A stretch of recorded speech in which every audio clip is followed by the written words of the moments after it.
charge of their lives, putting food on the table. Gardening has now become a way of life for this community.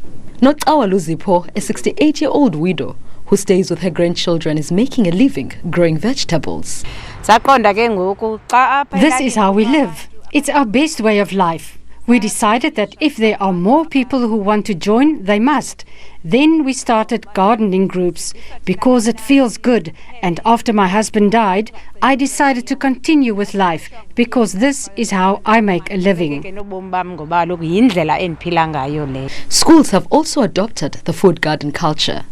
It is even part of the curriculum here. We have a timetable for this. Mondays you have the one grade, and they can see what is growing here. And when there's seedlings, extra seedlings, we hand it out for the kids. And some of them have already started with nice things at their homes, planting these things. And it's like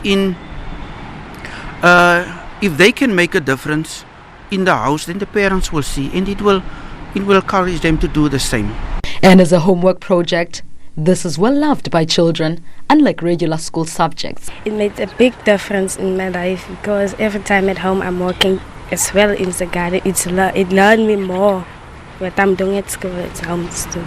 Make me a better child to plant this vegetables and all this stuff. I do it at home almost every day. Food scarcity is one of the biggest problems in South Africa, especially in the Eastern Cape. But something as small like starting your own garden can alleviate the problem. Food for thought? Plans to expand similar projects in the Eastern Cape are on the table. Our strategy is every single community that we touch that allows us to be involved, we are going to try and do something similar, not limited to food gardens, but also we want to have a look at training, education, healthcare. So we're going to expand it quite aggressively into every community that we touch and that wants us to be involved in. But all the talking was soon over, and gardeners were quick to get back to tending and harvesting the fruits of their labor. Over 500 million people worldwide are reported to know how it feels like to go to bed hungry.